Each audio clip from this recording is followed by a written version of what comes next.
ตั้งเอาละขึ้นอยู่กับตัวเขาเองวิธี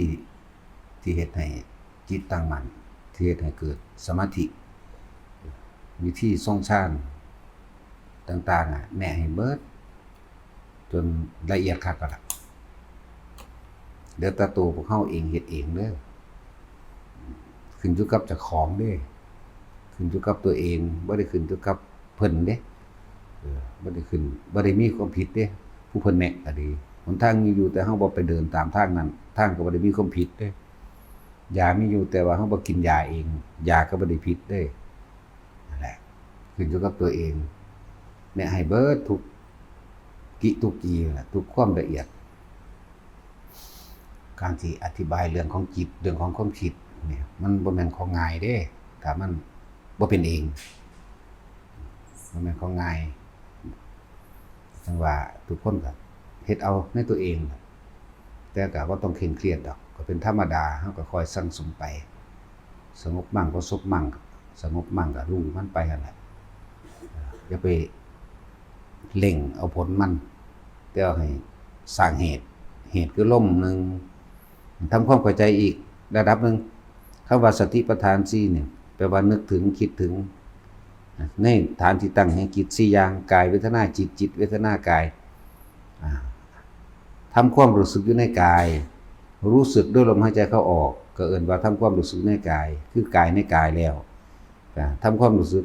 ที่มันเป็นอุเบกขาหมายถึงเวทนาในเวทนาเข้าไปอีกแปลว่าความรู้สึกนั้นคือความรู้สึกอันเป็นอุเบกขาที่มันแผ่ซ่านออกมาทางร่างกายที่ว่านิ่มๆนุ่มๆกลางคิ้วกลางหน้าผากบนหัวกายเวทนาจิตกับผู้รู้กับจิตอันเดียวกันสื่อมันซื่อดอกเลยว่าความรู้สึกโตนั่นรู้สึกว่ายังรู้สึกว่าอยู่กับลมหายใจเข้าออกอยู่ยังเห็นตัวของหายใจอยู่ความรู้สึกได้ความรู้สึกอย่างหนึ่งอันเป็นนิ่มๆนุ่มๆเรียกว่ากายเวทนาจิตจิตเวทนากายร่วมกันแล้วก็เป็นหนึ่งหรือว่าเรียกว่าจิตหนึ่งก็ว่าความรู้ที่เป็นหนึ่งแต่ว่าจิตหนึ่งความรู้สึกที่เป็นหนึ่งรู้สึกโตหรือรู้ที่เป็นหนึ่งบ่แม่นรู้เป็นสองนะพยายามเฮ็ดเอาสมถะก็นี่แหละสมถะเลยทำให้จิตว่างวิปัสสนาทำให้ว่างจากจิตเมื่อจิตมันตั้งมั่นดีแล้วมันบ่คิดมันบ่นึกหยังต่อมาเฮาก็สิเห็นความคิดที่มันคิดของมันเองมันเป็นเอาเองเป็นของมันเองและเฮาบ่เข้าไปเจตนาเฮาบ่เข้าไปจ้องในความคิดนั้นคือเฮาบ่ซอยมันคิดเอิ้นว่าจะว่างจากจิตสมถะทำให้จิตว่างวิปัสสนาคือรู้แจ้งเห็นจริงตามความเป็นจริงว่าความคิดนี่ก็บ่เที่ยงบ่จีรังบ่ยั่งยืนบ่แน่นอนบ่คิดบ่แซ่อยู่เรื่องเดียวคิดเรื่องนี้แล้วก็คิดเรื่องใหม่อีกเอิ้นว่าเกิดดับจึงว่างจากจิตว่างจากความคิดนั่นแหละจึงมีแต่รู้อยู่อย่างเดียวนี่มองยอดมันอันนี้ก็ตอนเฮาบ่ทันได้ถึงตรงนี้ครับอยู่กับลมหายใจทำความรู้สึกกายในกายอันหนึ่งหมายถึงลมหายใจนี่แหละคือกายในกายอันหนึ่งทำความรู้สึกในเวทนาอันหนึ่งหมายถึงเอาอาการปิติที่เข้ามาสร้างมันขึ้นเพื่อเป็นฐานที่ตั้งแห่งจิตเพื่อเป็นฐานที่อยู่เพื่อเป็นวิหารธรรมเพื่อเป็นเครื่องอยู่แห่งความรู้สึกของตนเองนั่นแหละมันเลยเป็นความรู้สึกที่เป็นอุเบกขามันจึงนิ่มนวลได้จิตก็รู้ของมันนั่นแหละเรื่องว่ากายเวทนาจิตส่วนธรรมทั้งหลายคำว่าธรรมในธรรมอีกธรรมนอกก็คือทุกอย่างเฮาเห็นต้นไม้ภูเขาคนอย่างไปอย่างมาหมูมากะไก่เสียงนกเสียงฮ้องเดี๋ยวหอมเดี๋ยวหนักเดี๋ยวหอมเดี๋ยวเหม็นเดี๋ยวนั่นเดี๋ยวนี่ธรรมคือสิ่งทั้งหลายทั้งปวงน่ะคือธรรมในธรรมคือเฮาสิคิดนึกปรุงแต่งเข้าไปอีกบ่ในความจากใดครับจากดีอยากมีอยากเป็นบัดนี้เฮาบ่คิดถ้าเฮาบ่คิดแล้วเวทนาหมายถึงความรู้สึกที่พอใจและบ่พอใจเกิดบ่ได้มันก็ดับหมดอ่ะนี่แหละวิธีฝึกวิธีสร้างเฮ็ดไปบอกเบิดแล้วล่ะยังก็ดีขึ้นอยู่กับตัวเฮาเฮ็ดอยู่แค่นี้แหละบ่ต้องเฮ็ดอย่างอื่นกรรมฐาน40ก็สอนได้เบิดนั่นแหละแต่ว่ามันอาศัยอุปกรณ์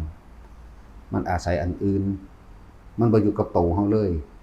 คือลมหายใจหรือหูดังเฮานี่มันอยู่ในหูดังมันอยู่ในกายเฮาเลยได้หูดัง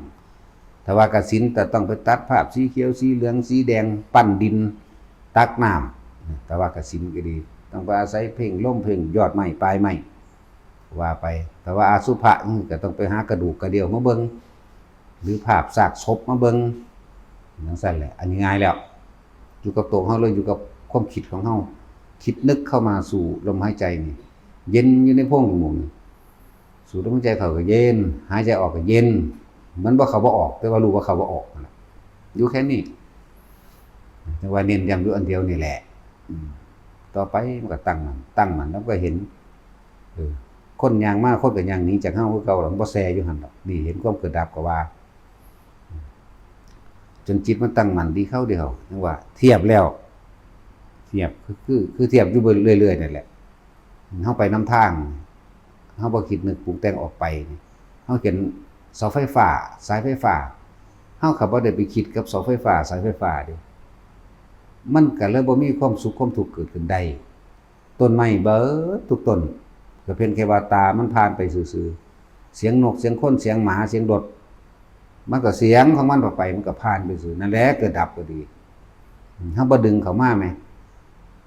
เฮาบ่ไปถอดสะพานเอามันเข้ามาแม่ถอดสะพานให้มันเข้ามาน่ะเฮาเด้เป็นผู้เอามันเข้ามาคนพวกนั้นย่างมาโอ้เขาไปยังนอนนั่นเข้ามาแล้วเด้นั่นเข้าใจว่าล่ะเขาไปยังนอนจะฮู้น้ำเขานั่นแหละเรียกว่าถอดสะพานเขาเข้ามามันบ่แม่นเขาเข้ามาดอกความคิดเฮาน่ะดึงเขาเข้ามาจากรูจากเสือกจากจักนั่นนี่ในวิธีมันก็เลยว่าทำความรู้สึกอยู่ในกายตัวเองด้วยลมหายใจรู้สึกลมเข้าลมออกด้วยลมหายใจรู้สึกที่อุณหภูมิกลางหน้าผากรู้สึกกลางหัวรู้สึกกลางอกจุดใดจุดหนึ่งมันสิเคลื่อนไปเคลื่อนมาก็สร้างแต่ว่าจะหนีออกจากกายเมื่อไหร่ที่ท่านหนีออกจากกายทำความรู้สึกออกจากกายเมื่อนั้นท่านก็ย้ายที่ทุกข์ย้ายภพใหม่เกิดใหม่คิดถึงบ้านเดี๋ยวนี้เห็นเดี๋ยวนี้โดนแล้วเร็วบ่ล่ะแต่คิดถึงปั๊บรีบดึงกลับมาหาลมหายใจปั๊บเนี่ยมันก็เกิดบ่ได้ดอกมันเร็วอยู่นั่นแหละเอาละพอ